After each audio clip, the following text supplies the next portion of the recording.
ابو ہریرہ رضی اللہ عنہ نے بیان کیا کہ نبی کریم صلی اللہ علیہ وسلم نے فرمایا، اللہ تعالیٰ فرماتا ہے کہ میں اپنے بندے کے گمان کے ساتھ ہوں، اور جب بھی وہ مجھے یاد کرتا ہے تو میں اس کے ساتھ ہوں، پس جب وہ مجھے اپنے دل میں یاد کرتا ہے تو میں بھی اسے اپنے دل میں یاد کرتا ہوں، اور جب وہ مجھے مجلس میں یاد کرتا ہے تو میں اسے اس سے بہتر فرشتوں کی مجلس میں اسے یاد کرتا ہوں، اور اگر وہ مجھ سے ایک بالشت قریب آتا ہے تو میں اس سے ایک ہاتھ قریب ہو جاتا ہوں، اور اگر وہ مجھ سے ایک ہاتھ قریب آتا ہے تو میں اس سے 2 ہاتھ قریب ہو جاتا ہوں، اور اگر وہ میری طرف چل کر آتا ہے تو میں اس کے پاس دوڑ کر جاتا ہوں۔ صحیح بخاری حدیث نمبر 7405۔ حضرت صلی اللہ علیہ وسلم نے فرمایا، اللہ تعالیٰ قیامت کے دن اسی طرح جیسے ہم دنیا میں جمع ہوتے ہیں مومنوں کو اکٹھا کرے گا۔ وہ گرمی وغیرہ سے پریشان ہو کر کہیں گے، کاش ہم کسی کی سفارش اپنے مالک کے پاس لے جاتے تاکہ ہمیں اپنی اس حالت سے آرام ملتا۔ چنانچہ سب مل کر آدم علیہ السلام کے پاس آئیں گے، ان سے کہیں گے، آدم علیہ السلام، آپ لوگوں کا حال نہیں دیکھتے، کس بلا میں گرفتار ہیں؟ آپ کو اللہ تعالیٰ نے خاص اپنے ہاتھ سے بنایا اور فرشتوں سے آپ کو سجدہ کرایا، اور ہر چیز کے نام آپ کو بتائے، ہر لغت میں بولنا بات کرنا سکھلایا، کچھ سفارش کیجئے تاکہ ہم کو اس جگہ سے نجات ہو کر آرام ملے۔ کہیں گے، میں اس لائق نہیں۔ ان کو وہ گناہ یاد آ جائے گا جو انہوں نے کیا تھا، ممنوع درخت میں سے کھانا۔ مگر تم لوگ ایسا کرو، نوح پیغمبر علیہ السلام کے پاس جاؤ، وہ پہلے پیغمبر ہیں جن کو اللہ تعالیٰ نے زمین والوں کی طرف بھیجا تھا۔ آخر وہ سب لوگ نوح علیہ السلام کے پاس آئیں گے، وہ بھی یہی جواب دیں گے، میں اس لائق نہیں۔ اپنی خطا جو انہوں نے دنیا میں کی تھی یاد کریں گے۔ کہیں گے، تم لوگ ایسا کرو، ابراہیم پیغمبر علیہ السلام کے پاس جاؤ جو اللہ کے خلیل ہیں، ان کے پاس جائیں گے، وہ بھی اپنی خطائیں یاد کر کے کہیں گے، میں اس لائق نہیں۔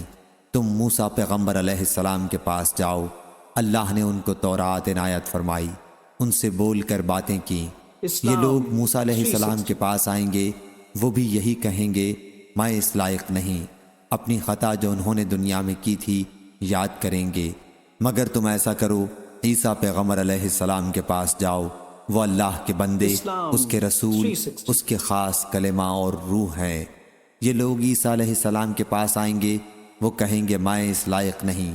تم ایسا کرو، محمد صلی اللہ علیہ وسلم کے پاس جاؤ، وہ اللہ کے ایسے بندے ہیں جن کی اگلی پچھلی خطائیں سب بخش دی گئی ہیں۔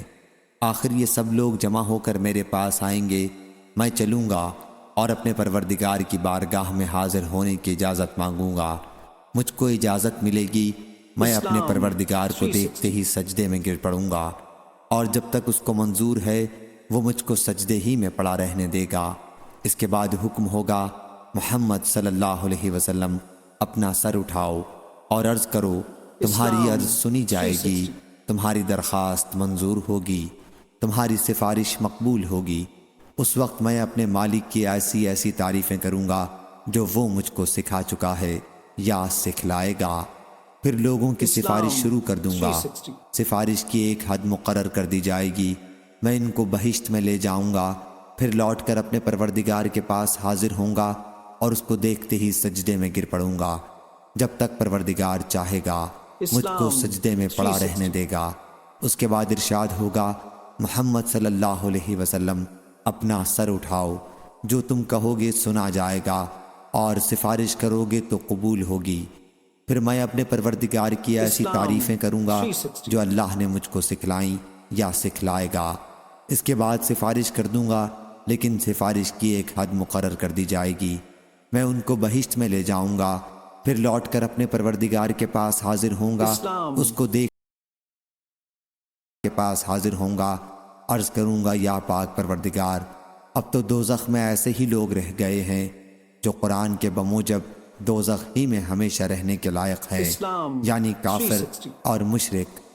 انس رضی اللہ عنہ نے کہا، حضرت صلی اللہ علیہ وسلم نے فرمایا، دوزخ سے وہ لوگ بھی نکال لیے جائیں گے جنہوں نے دنیا میں لا الہ الا اللہ کہا ہوگا اور ان کے دل میں ایک جو برابر ایمان ہوگا، پھر وہ لوگ بھی نکال لیے جائیں گے جنہوں نے لا الہ الا اللہ کہا ہوگا اور ان کے دل میں گیہوں برابر ایمان ہوگا، گیہوں جو سے چھوٹا ہے۔ پھر وہ بھی نکال لیے جائیں گے جنہوں نے لا الہ الا اللہ کہا ہوگا اور ان کے دل میں چیونٹی برابر یا بھنگے برابر ایمان ہوگا۔ صحیح بخاری حدیث نمبر 7410۔ قرآن و حدیث۔ مغیرہ رضی اللہ عنہ نے بیان کیا کہ سعد بن عبادہ رضی اللہ عنہ نے کہا کہ اگر میں اپنی بیوی کے ساتھ کسی غیر مرد کو دیکھوں تو سیدھی تلوار سے اس کی گردن مار دوں۔ پھر یہ بات رسول اللہ صلی اللہ علیہ وسلم تک پہنچی تو آپ نے فرمایا، کیا تمہیں سعد رضی اللہ عنہ کی غیرت پر حیرت ہے؟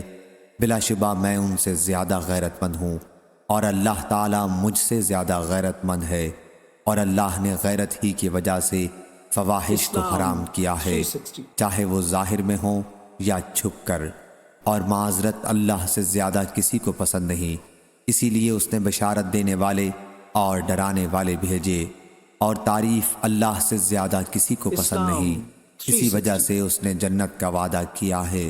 صحیح بخاری حدیث نمبر 7416۔